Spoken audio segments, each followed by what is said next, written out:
Hey, what's up, everybody? How you doing? Welcome to part 3 of From an Idea to a Song. There's a million different ways to write a song. I'm just showing you how I've been doing it lately. Because when I usually write a song, when I'm playing in a band, it's usually something akin to this.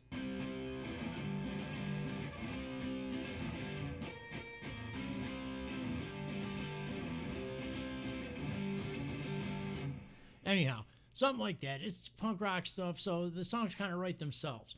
Um, so now that I'm getting a little bit more experimental and writing things that just pop into my head, now that I have a studio and the tools I need to record the things I hear in my head, because used to be I would hear these big things in my head, but all we had was guitar, bass, and drums. Now I have access to all these other different things, so I'm writing. The more I know that I can use, the better tools I have, the better I can write songs. Like one of my lineups in my band, I had two guys in the band that could really do insane backups. So I started writing songs with tons of backup vocals in it, which kind of screwed me in the end, because then I end up with a band full of guys that can't sing and there are no more backups anymore. So the songs are lacking something, and you can tell. So you write with what you know you have to use. So now that I have these things that I can use, I can write bigger, more diverse songs. So anyway, so in the last two videos we showed how we quick demo. The last one was how we quick demo our ideas, so we don't forget. Because I don't know about you, but I forget everything. Okay, so I come up with these, a great riff or a great idea or something, and then 10 seconds later it's gone. So if I don't record it on my phone or do some kind of quick demo recording or whatever, I forget it. And then something more complicated where I remember the riff, I want to get the riff down, but then I start thinking about orchestration, different instruments that could be in it. It's just for a completely different vibe or whatever.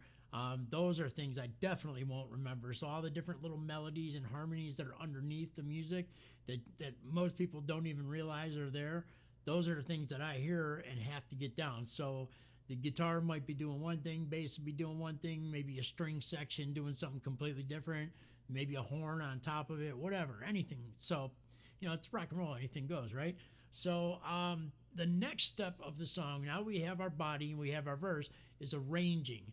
And arranging your music is so it's not just like quick, slam your verse right into your chorus, slam your verse right in. The idea is if you have a catchy hook, you want to build up some anticipation for it. You don't just want to keep dumping it on people. Hey, I got a great lick. Let's play it over and over and over and over again, like 20 times in the song. You have to make it special. That's why, basic rock formula is verse, chorus, instrumental, chorus 2 times to the end, basically. That's like every punk song, okay? So, all right, modern punk anyway.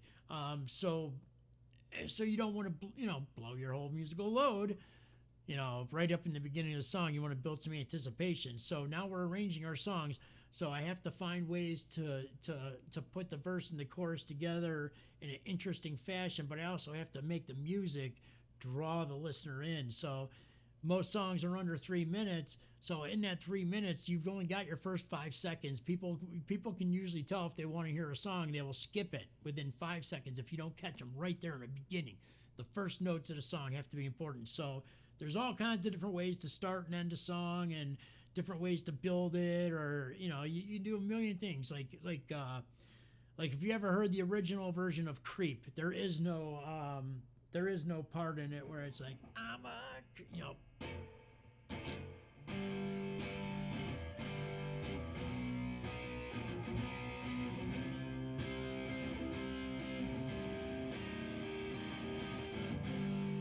So the original version of it, there is no guitar like that. It's all acoustic.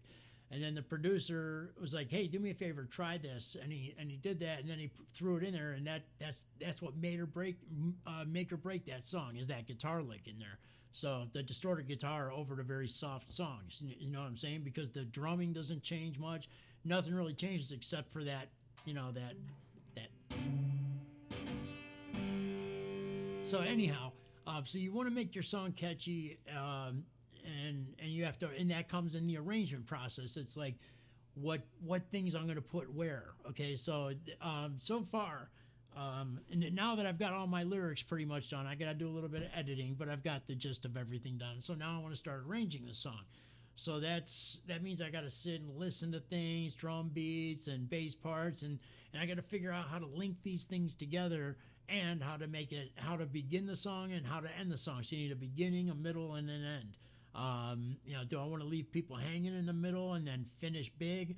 Do I want to, keep an even pace throughout the entire song, which is monotonous and boring? So far, the thing I'm coming to with this song is it's going to start off with the open drums for 4 or 8 counts, I think. So, and then the bass will come in right after. The bass will come in first, doing the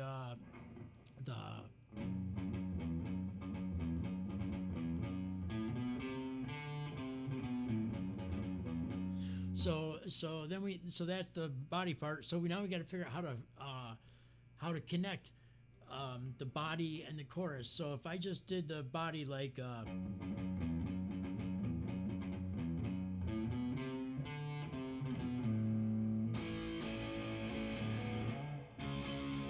okay, so that doesn't feel liquid. It doesn't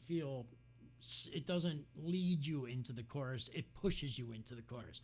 So we don't want to push people off a cliff into the chorus. So it's just the simplest little thing. So the riff goes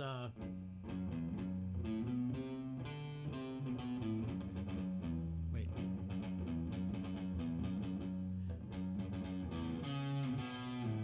So it's just 2 simple notes to lead the body into the chorus. So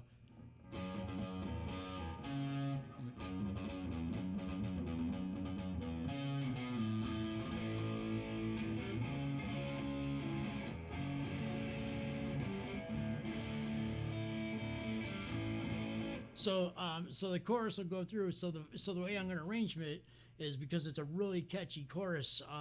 The first time we get to the chorus, so we're going to do a verse. Then the first time we get to the chorus, we're only going to play half the chorus. It's going to be we call that the tease. Okay, so we're going to play half the chorus, no vocals in it. We're just going to play the notes. Okay, so it's going to go from that darker part to that super puff piece.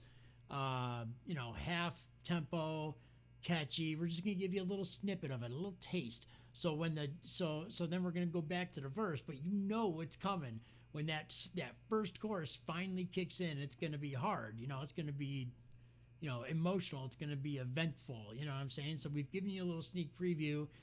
That's to keep you listening. So the first verse will be sung in a very low, monotonous kind of tone, kind of like a chant, like how I put the chants in there. It's going to be sung more like a chant. So then we do the tease. So we start off with the open drums. We do the first verse in kind of low register chanting type stuff. Then we give you the first chorus tease. Okay, so just a half a chorus, just one time through, no vocals, nothing, and we get right back to the verse again. The second verse is going to be sung sung loud in a higher key. So it sticks out from the first verse because we don't want to keep it boring, low, and monotonous. But we're trying to set a mood, and that's the first verse is going to do. The first verse is going to set our mood to that dark, low kind of register or whatever. Then we get a little taste, a little sample of the chorus. Then we go back to the verse, but now it's pronounced and out and in your face. So when that first full chorus hits, it's going to be dramatic. So we have the beat change. So we're going to go full time on the verse. Then when we get to the chorus, it's going to change to halftime. So instead of going, it's going to go, the chorus will be, so it's just halftime. So if you're going,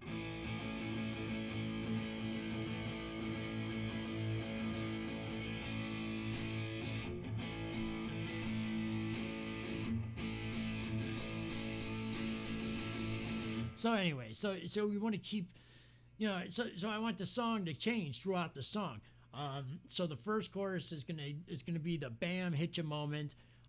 Then after the first chorus, there's gonna be a short instrumental part just for some melody lines and stuff like that. And then we're gonna go right back into a half of a body because now we know the low part, we know the punch in the face part, we got the taste of the chorus, we got the full chorus. you know, so sorry, had to adjust something there. So then we're gonna do a half of a verse because we already know what the verse sounds like. So it's just gonna be half of a verse, and then we're gonna hit that chorus as hard as possible. Um, then we'll do it again. We'll repeat that chorus, and then we'll go through the chorus a third time. I think this is what I'm going to do. I'm not quite sure yet. I'm still in the process of arranging. But then the third chorus will be stripping down over the four times through. It's going to strip down instruments. So I'm thinking of ending the song the same way it starts with bass and drums. You know what I mean? So, and then just a quick fade. I don't like doing fade outs, but on this one, I think I'm going to do a quick fade out. You know how like you're listening to a song and they're singing the chorus, you know, go your own way, Fleetwood Mac or whatever, and then it just keeps going and going and going, but it starts to, the volume starts to drop off until it's just quiet. There's a way to do that, but very quickly, kind of a quick jump off. I don't want it to be all long and drawn out because we want to keep the song under 3 minutes. So we're trying. So if it sounds very busy to you, it is. We're trying to do a lot of different things, a lot of emotional. What you're trying to do is grab onto people and get them invested and interested in what you're writing. Some people I know this might sound like jargon, you know, crazy shit or whatever, and some people understand it. Hopefully the people that don't understand stuff are learning a little bit. It's just me being able to share something that's dear to me with everybody else and give you something to watch or whatever. So, you know, we want to get these people invested. We got 3 minutes to do it. 3 minutes sorry, I'm holding my pick. 3 minutes to get people interested and invested in your song. You know, like the last fully recorded song I put up, which is still got to redo the vocals and stuff on it, the Rigor Love one. It was written by my best friend. He's no longer with us, but I got a lot of good compliments on it. So this is making me think that people, you know, and then plus the music show we did did pretty well. It's one of the better viewed videos on the channel in recent times, anyway. So it can't all be doom and gloom. There's got to be something to live for, and in my world, music is it, man. Music, photography, art, just beauty. The written word, visual stuff, anything that just makes me, you know, gives me a reminder of why the human race is important. You know, otherwise I'd just be an angry dude running around hoping that we, you know, the world ends in a nuclear holocaust or something. But there are things to live for, and in my life, it's creative stuff. Hopefully, you all have something that makes your life worth living. You know, whether it's streaming on YouTube or fixing cars, or you're great with electronics, or you're great with children and you babysit kids, and you know anything. You know, whatever it is, you've got to find the spice for your life, and that's why I'm sharing this with you because this is mine. And hopefully you all have something, and it'll give you something to say, gives you a reason to wake up, gives you, just pleasure, like it can't all be work. You've got to have some kind of enjoyment in your life, or you'll be a miserable old fuck walking around on the streets screaming and yelling at garbage cans. And I feel like I'm already kind of halfway there. So the more that I produce creatively that I'm happy with, the less garbage cans I'll be yelling and screaming at. Other than that, everybody have a great time. Thank you for watching. I do appreciate your time, you getting invested into this channel, and that's, I try to make sure if you have your own stuff, always put your links up in the comments, always put your links up in the live chats. Till the next live chat, which could be tonight, could be tomorrow night, I don't know. Haven't figured it out yet. I will catch you later. Thank you so much for listening.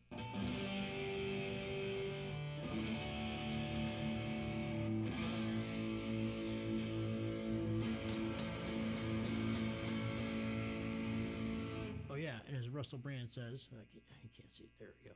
Stay free. Yes. All right, rock and roll.